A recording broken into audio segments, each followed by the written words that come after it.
Patients കുറേയും കൂടെ ഈ കാര്യങ്ങൾ മനസ്സിലാക്കി തുടങ്ങി എന്നുള്ളതാണ്. എന്തുകൊണ്ടാണെന്ന് വെച്ചാൽ സയൻസ് നമ്മളെ പഠിപ്പിക്കുന്നത് ഈ പല അസുഖങ്ങളുടെയും കാരണം പലപ്പോഴും ഒന്നാണെന്നും അത് ഓരോ അവയവത്തിൽ വരുമ്പോൾ അത് പ്രത്യക്ഷപ്പെടുന്നത് ചിലപ്പം പല സമയത്തായിട്ടായിരിക്കാം, പക്ഷേ അല്ലെങ്കിൽ അത് പല സമയത്തായിട്ടായിരിക്കും ഡയഗ്നോസ് ചെയ്യുന്നത്.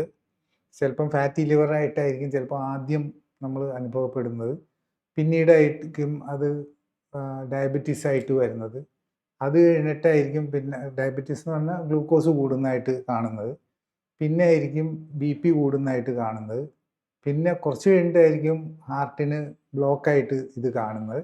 പക്ഷേ ഇത്രയും ഒരു 79% പേർക്കും ഇതിൻ്റെ ഈ കണക്ഷൻ മനസ്സിലാക്കാൻ സാധിക്കുന്നു എന്നുള്ളത് തന്നെ ഒരു വലിയ കാര്യമാണ്. അതെനിക്ക് തോന്നുന്നു നമ്മളുടെ ഇവിടുത്തെ കേരളത്തിൽ ഇത്രയും കൂടുതൽ ഈ ഹെൽത്തിനെ പറ്റി ഉള്ള കാര്യങ്ങൾ ഡിസ്കസ് ചെയ്യുന്നതുകൊണ്ടാണ് എന്നുള്ളതിൽ ഒരു വലിയ കാര്യമായിട്ട് കാണാൻ സാധിക്കും. പക്ഷേ ഇതൊക്കെ ആണെങ്കിലും ഇത് തമ്മിൽ ഇങ്ങനെ കണക്ഷൻ ഉണ്ടെന്ന് അറിയാമെങ്കിൽ പോലും പേഷ്യൻസിന് അത് കഴിഞ്ഞിട്ട് അതിൻ്റെ അടുത്ത സ്റ്റെപ്പിലേക്ക് കടക്കാനായിട്ട് എന്താണ് അറിയേണ്ടത്? ഇപ്പം ഡയബറ്റിസ് എന്ന് പറയുമ്പം മിക്കവാറും ഡയബറ്റിക് പേഷ്യൻസിൽ, പ്രത്യേകിച്ച് ടൈപ്പ് 2 ഡയബറ്റീസ്, ടൈപ്പ് 1 ഡയബറ്റീസ് ഒരു ഓട്ടോ ഇമ്മ്യൂൺ ഡിസീസാണ്.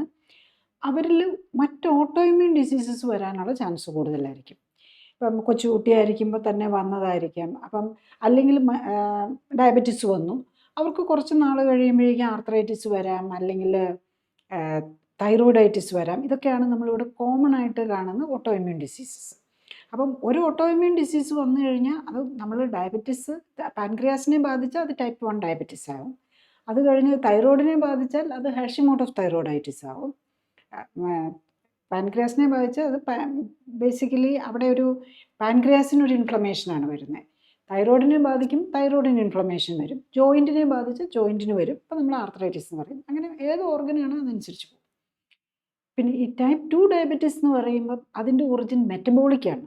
അതായത് നമ്മുടെ മെറ്റബോളിസം, കെമിക്കൽ റിയാക്ഷനുകളിൽ വരുന്ന ചേഞ്ചസ് ആണ്.